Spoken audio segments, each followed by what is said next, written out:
Hello and welcome to a Smurd P video, and today we are looking at Avengers, X-Men, Eternals, Judgment Day is here. And we've got this variant cover where you got Externals versus X-Men, Avengers in the middle and whatnot going on there. And we are on issue 3. And this is written by Kieran Gillen. Valerio is on the art. Marathi is on the colors, and Clayton Cowles is on the letterers. So the two in the middle, I apologize because I cannot say their names, and I feel like it's rude to even try sometimes. It's good to try, but I just might make it even worse, and names are important, especially to me. I feel like, you know, that is your identity. So we've got Celestials, Avengers, X-Men, Externals, the Hex, and Civilians. And the issue begins with the priestess losing a bit of their faith and struggling with the new rule that the Celestial is going to judge them all. This is their god that they've created, and they said, you know, they also make a quib that, you know what, maybe we shouldn't have done it using a failing human as an element. And Tony Stark says, you can't blame me, only I can blame me. So Captain America, let me just get my camera a little bit better. Captain America goes to do a speech to the world. However, the Celestial, I'm sorry, I'm just trying to get my ankles a little bit better. And the Celestial comes straight in there to judge Captain America.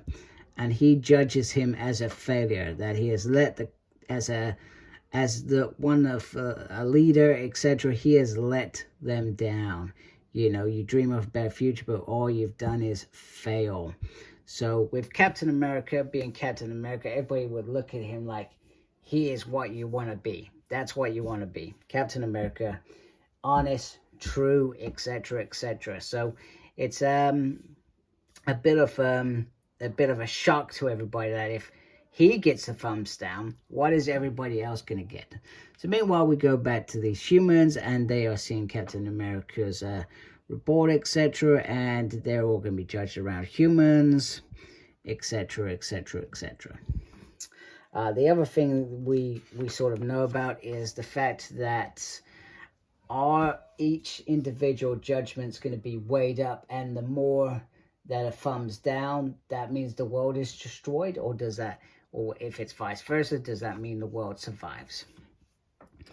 Meanwhile, in Exclusion, Druid is speaking to the grandfather of the Externals about everything that's going on, and he says if they're going to be judged, we're going to be judged, we're going to fail as well. We should be taking up arms and taking out the deviants. By deviants, that he is referring to mutants, because he's considered them a deviant of the world. So he's going to go and attack them, so to speak. So he's not Jurek is, I probably saying his name wrong, isn't going to bring out his godfather yet. He doesn't feel like it's dire enough to bring him out yet. So meanwhile, the Avengers and the Eternals and Sinister are trying to come up with some sort of plan. There is a plan. There is some way to destroy the Celestial without, before everybody can be judged. However, because the Celestial is so powerful at this point in time, the explosion would be absolutely immense, and the power released could reach everywhere else. So the Externals want to find another way. That is off the table. On record, it is off the table. However, off the record, if they secretly do this, then they can do that. So Sinister reaches out to Irene, Destiny, to talk through that he was kidnapped, and we can plan something together. So she calls a quick meeting with the rest of the council, and they discuss these options. So there are risks of this explosion. However, Irene cannot see it. Also, Xavier is currently dead, so he gets killed here. So they're being attacked by mind creatures. They've been attacked by hexes. There is a lot going on to thin their ranks from protecting Krakoa could be considered a risk as well. So Kate tries to question her cheating. She says, well, you've got to see her, and, you know, I'm a planner. That's what I do. So they all get their chance to vote, and the pros are in there. Now, there is another discussion about this team that are going on there is, should they know the dangers, etc. And then Destiny says, well, Gene and Scott left their this table due to their morality of such decisions. So we are the ones who have to make these decisions, and we get blood on our hands, etc. And I was trying to think, this must be Exodus. He reminds everybody that summers risk the earth with the phoenix to rebirth the species. So there's no difference between that and this. And, you know, so decisions have to be made. And then Emma says, well, she has a little secret too. She's made a few diplomatic overtures of her own, and that has led to deviants coming through the gates and joining the cause in a weird world. So this allows the X-Men to go off, while the deviants will face off the hexes, etc. So it's quite interesting. However, the Eternals here figure out that something has happened already, that Stark's technology has been infiltrated, and that there is an army of mutants coming in secret. So yeah, Sinister's been found out very quickly. You can read some of these other books if you want to read how everybody else in the Marvel Universe is being judged. Entirely up to you. So, millions could die, but billions will definitely live. And from Sinister's point of view, that, well, I could be resurrected if I die. So, you know, I'm okay. So then the Eternals go, we must protect the Celestials. So they are all going into battle to reach the Celestial and make this play where they can destroy the Celestial. And Jean gets it. It almost feels like a Star Wars moment. She goes, I'm clear, taking my run. And then Iron Man, at this point, must be scared or something, because he realizes that this is a mistake. Jean makes it happen. And there's a bit of and ahhing. Is it going to work? Have we just gone too far? Because the Celestial could hit cities and all sorts. So it looks like it's going to work. And then, well, kaboom. Kaboom, kaboom, kaboom. But the surprising thing is, it's all just a dream.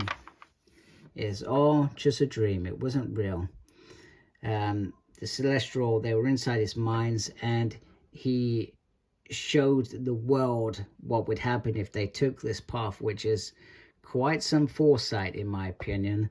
I'm not sure how he did it, how the Celestial did it, but they've done it. So he explains that this is what will happen, and you're all going to be judged, all of you. So so Judgment, thumbs down for the Woman of Diamond, thumbs up for the Warlord, thumbs down for the Woman Who Walks Between Futures, and the Woman Who Walks Beside Her, and others he'll consider lately. So Jean starts saying, Sinister, you knew these risks, etc. And she projects to him, and he says, you know what? I stayed in the council. I don't know what the big fella gave you the thumbs down for. It's a raspberry from me now, excuse me. So he knew the risks of doing this, and they did it anyway. So he says, I've still got work to do. So they're all losing their cool at this point and starting to get frustrated by each other, causing these cracks, etc. So these judgments are still going to happen. They still have a problem that they've created of their own, which is normal for such events. I mean, if we go back to Avengers vs. X-Men, the Phoenix is going to go straight into Hope, and, well, rebirth would have just happened.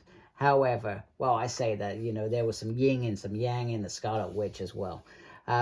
But Stark stepped in between, split up the Phoenix, which went into 5 X-Men, and they slowly got corrupted rather than perhaps Hope coming clear. But that gave an opportunity for Hope to get some yin-yang with Iron Fist and work with Scarlet Witch and somehow come out the other side. So similar to this, the Avengers and the Eternals knew that some of the other Eternals were going to destroy Krakoa. They tried to step in by creating the Celestial, this god that could write scriptures and rewrite everything. However, that has gone wrong because the Celestial is its own being and is judging everybody. Anyway, Cersei has brought in this guy called Jack. I think it's a guy or an alien. These folks are unknown to me, and they are breaking in a vault that clearly holds somebody very important that can perhaps help the balance of power. But for who, though, is to be seen. And here is Star Fox, an old Avenger. And he says, oh, I love the idea. The world will have to realize all you need is love. Now, from what I remember, Star Fox is, he is an Avenger. He was an Avenger. He was meant to be a good guy. However, he could manipulate people's feelings, etc. So I remember there was a big topic, a big issue that I read many years ago around She-Hulk, who Star Fox had clearly slept with, and was it her own decision, or was it Star Fox using his powers to forcibly take away that choice, etc. So it was immoral what he was doing back then. I don't know what's happened since, or whether he's redeemed himself or whatever. Anyway, Star Fox, not a fan of whatsoever. So anyway, if you want to check your checklist, you got your checklist here. So there are lots of issues here, etc. And then the clock is ticking and midnight looms. It's not too late. Here comes issue 4. Anyway, I liked it. It went really well. It read well. Lots of action in there. Lots of character moments in there as well, which I thought were really good. So I enjoyed issue 3. So anyway, if you like my video, please subscribe to my channel. Thank you to those that are already subscribed. Make sure you look after yourself. Very important these days. And as always, embrace the geekiness. Take care. Goodbye.